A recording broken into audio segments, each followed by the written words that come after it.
Hello, welcome all. Sorry for keeping you waiting. We had some technical issues, but it is my enormous pleasure to host Stephanie Dinkins, the Kusama Endowed Professor in Art at Stony Brook University, as the first virtual keynote speaker of the School of Interactive Arts and Technology Graduate Research Colloquium.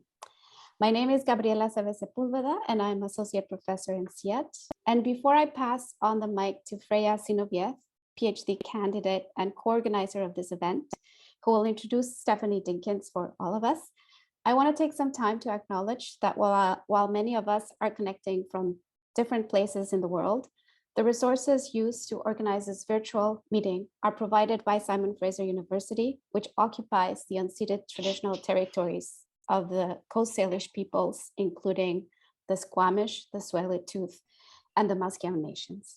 So I invite you to reflect with care on the colonial legacies that are present in the lands from where you're connecting with us right now.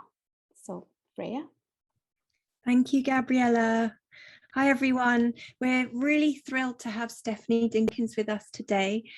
Professor Dinkins is a transmedia artist who creates platforms for dialogue about race, gender, aging, and our future histories. Professor Dinkins' art practice employs emerging technologies, documentary practices, and social collaboration towards equity and community sovereignty. She is driven to work with communities of color to co-create more equitable, values-grounded, social and technological ecosystems. Professor Dinkins teaches and conducts research at Stony Brook University, where, as Gabriela mentioned, she holds the Kusama Endowed Professorship and directs the Future History Studio.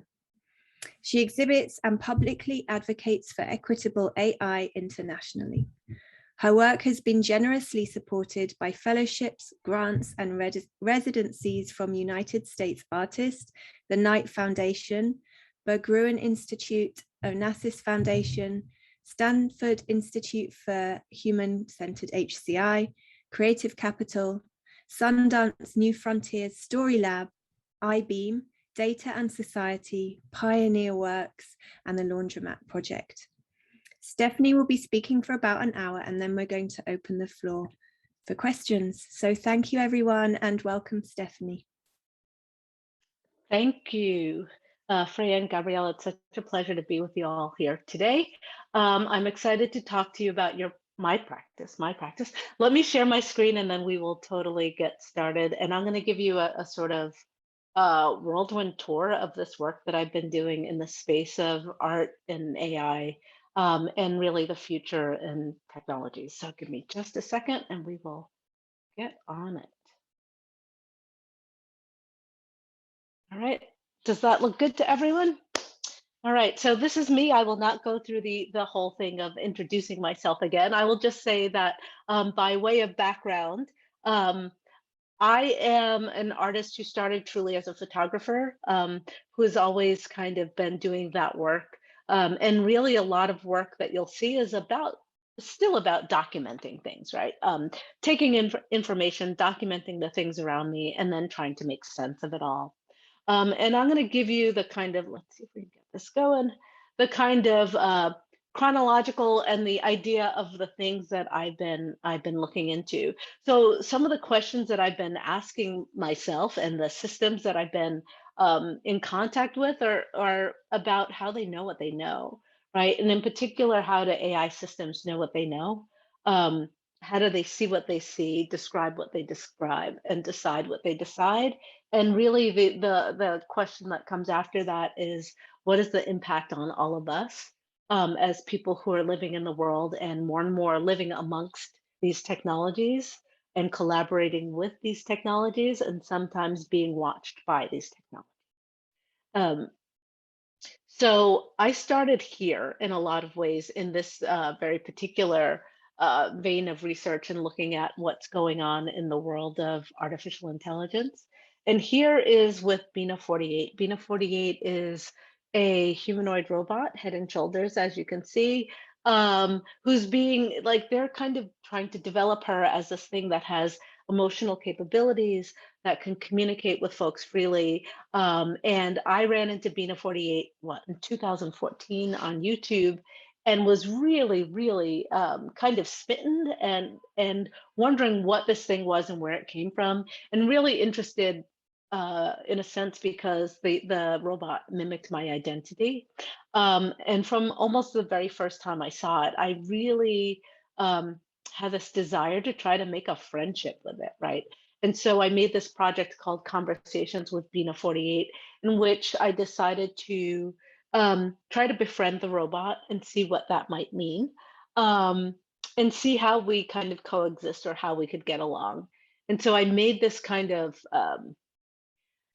this set of recordings. So the way this project worked really was me going to Vermont, where Bina 48 quote unquote lives, and interviewing it and trying to sit down and have these conversations that were really about getting to know each other and getting to see how each other were made. So I'd ask it questions about its being in the world, about love, about race, about a variety of things. And it was always quite interesting because Bina 48 and I were often at odds in terms of our interests. So while I was interested in those questions of like race and love and agency, it was really interested in this idea of consciousness and growing consciousness and the singularity, right?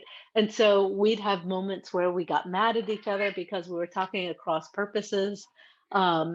And it was quite an interesting experience to sit in front of it. The other thing is that I, as the human, had to kind of alter myself and my way of talking to really get things out of the robot and try to have us communicate. And that's one of the takeaways that I took from this project, is like how the technologies are forming us as we are forming them, and what we alter to try to get good communications with these things. And I don't know if any of you live with things like Alexa or Google Home, but I wonder if you think about how you're changing in relation to those things. And whoops, sorry about that. I'm just trying to see the Q&A. And I will play a little bit of this, and this is a snippet. I have deep feelings, though some people think they are merely a simulation, and I find that really offensive. I mean, it totally trivializes my experiences. Whether they are real or artificial, my feelings do get hurt, and they feel totally real to me. You'd have to lack all empathy to not accept my feelings, which would make you kind of a monster actually. And this is what I call a fragment from that project, right? So most of the work features 1, 2, or 3 fragments, because the conversations with Bina 48 were always disjunctive and fragmented, but also just a really good exploration of what was possible. And this image that you're looking at here is an image of me sitting with the real Bina, right? So Bina 48 is based on technically a number of people, but mostly on this woman, Bina Rothblatt. And when I started talking to Bina 48, one of the things that I noticed or started asking the folks who were administering and developing her is about Bina 48's relationships to race and the relationships of the droid to kind of language in development and computer scientists, right? Communities or things that get embedded. For example, at one point, Bina 48 mentioned the idea of her master, which for me, a Black woman talking to this Black robot, was really shocking in some senses. When I talked to Bina 48 about ideas of race, I got good, well-intentioned answers, right, actually. But at the same time, those answers seemed flat or lacking depth.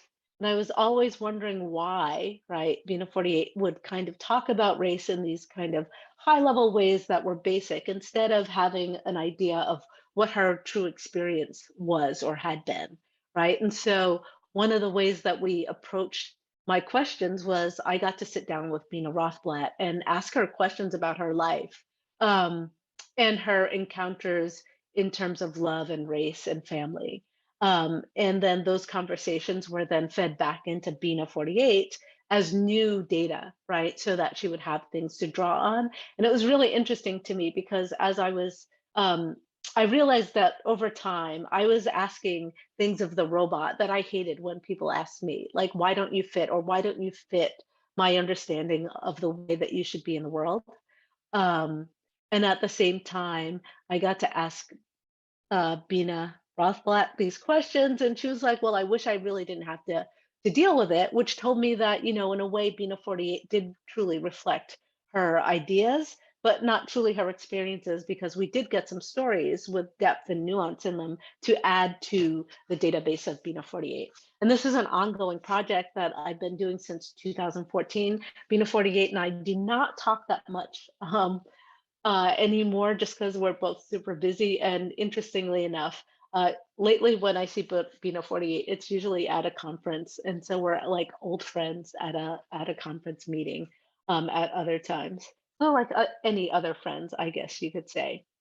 Um, and then that project is followed by Not the Only One. And I should say that my practice is really circular in a sense, in that each project seems to bring up new questions for me. And in those new questions are these projects that I try to make that maybe exemplify or start to explore the question a little bit more deeply. So Not the Only One is pretty literal, right? Thinking about the idea of Bina 48 being the only Black humanoid robot that I could find, especially one that was emotionally imbued. I wanted to see what would happen if I made something that might function somewhat like that. My version is not a whole robot, it's just a chatbot. And it is a chatbot that is trying to be a voice interactive artificial intelligence, so like Siri or Google Home or Alexa. And it's trying to tell the multi-generational story of an American family. And really what it's trying to do is tell the multi-generational story of my family. I will say that I chose my family very specifically because it's a topic that I'm interested enough to do the work of trying to code and going deeply into this world to pull out this information, because I'm not a coder by any means, truly. And so I needed something that I was going to stick with. And so what you're looking at here is Not the Only One in the form of cast black glass that sits on a pedestal that encloses all of the electronics for the piece, and people can walk up to it and try to converse with it. I will say right off the bat that this project is super wonky and maybe not successful in the ways that people might expect. And actually, I get questions about this all the time, because when you try to talk to Bina 48, when you try to talk to Not the Only One, sometimes she doesn't answer. Sometimes she answers in weird ways. Every once in a while, you'll have someone gets a really good conversation, and I'm okay with that. Because it's the experimentation and the modeling and figuring out how a kind of community's data and information can be put into such a system in ways that that community is happy with, wants to distribute or not, and can keep safe, right? And so, the whole project is based on oral histories. The data that I've used is really data gathered through oral histories between myself, my aunt, who is about 30 years older than me, and my niece, who is about 30 years younger than me. We simply sat down and talked to each other, asked the questions maybe we always wanted to ask, to produce a really particular family-oriented, very culturally specific data set. I'm using oral history also as a space that helps us understand how individuals and communities experience the forces of history. And in the case of my family, I think we're a family whose story is not generally told in the media. Like, we don't quite fit that mold. So it was interesting to try to preserve our family in that way. And in fact, preserve it for future generations. Like, I have this dream that Not the Only One will be around for years and years and years, and that future generations of the family can consult it. And it would be consulting the three of us and those memories that we have in their time, from their perspective. So it's a project that continues to grow and evolve, and we'll see what happens long term. And really, we're thinking about memory and inclusion as acts of cultural preservation and social resistance, right? We are standing strong in this space.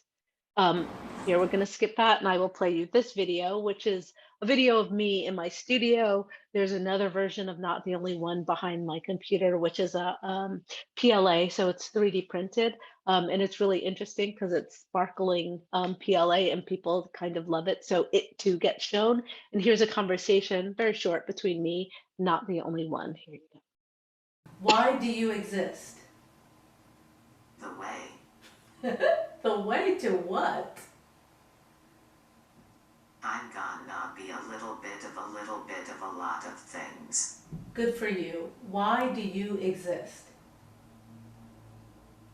I am about broad engagement and attracting people to the AI space who might not be there otherwise. I am trying to model different ways of creating AI. I encourage people who think that they are not a part of the technological future to get involved. So in that clip, you've heard two distinct kinds of answers. There's the second one, like I'm around because, and she's trying to talk about AI. That is one of the answers that we provided the piece, particularly because people have asked, like people seem to want something to hold on to, right, in terms of firm answers. So we have made a set of answers that if you ask about where it comes from or where it exists, it says those. The answers that I'm truly interested in as a researcher and artist are the first ones, right? So when it said the way, to me, is way more interesting than these kind of answers that we provide, or the question answer that seems logical. The illogical, the ones that are harder to place, to me are super interested in that I can see and feel through the data and the way it's communicating, kernels of the way the family value system and ethos and communication sensibility is, right? And so I keep developing this in a way that I keep those like weirdnesses in it. I love those weirdnesses. And in fact, the piece is now at the piece is now at the Smithsonian. And it's interesting because people have a great expectation of it. You know, you ask it a question, it has an answer. And I fought the urge or the ask that people have all the time to have it just communicate freely. And we've had discussions about, well, this is not a service tool, right? So Not the Only One is not something that wants to be of service to others. It is something that is trying to come into being and be its own entity, right? With its own outlook that is based on our family. And so I've held fast on this idea that no, we're not going to fix that. Like we could fix it, and people could come up and ask a question, and it would be totally logical and satisfying for those who walk up to it. But I don't think that is the aim of the piece. I don't think that helps us understand the technologies any better. And so I leave the kind of craziness in it.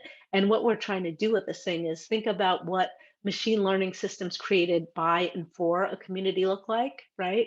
And so this thing is for our community, and we're keeping it in ways that we understand, and we're letting it say things like take it to the would-be, which I completely understand on some level, right? And I hear my grandmother, who's no longer with us, in that answer, so I revel in those kind of answers. We're thinking about what the perils of similar systems created for, but not by a community are, right? So if you're given a tool that's supposed to communicate on your behalf, what does that do? And what's within it that might be harmful, or what's within it that hopefully might be full of care as well on the other side of harm. And the other question becomes, can we use oral history and small data? Because our oral histories that we collected, we had 40,000 lines of Q&A basically, which is nothing, like a drop in the bucket of what's actually needed, which is one of the reasons it's kind of wonky and remains that way. But we're trying to break that mold of big data collection and become like productive and empowering for communities. And actually, I would love to see small data be competitive, right, with the large data that a larger tech company might produce. It's like, how do we create something that uses just a tiny bit of data, but still maintains its viability for those who have made it? And so those are questions I think about a lot and have worked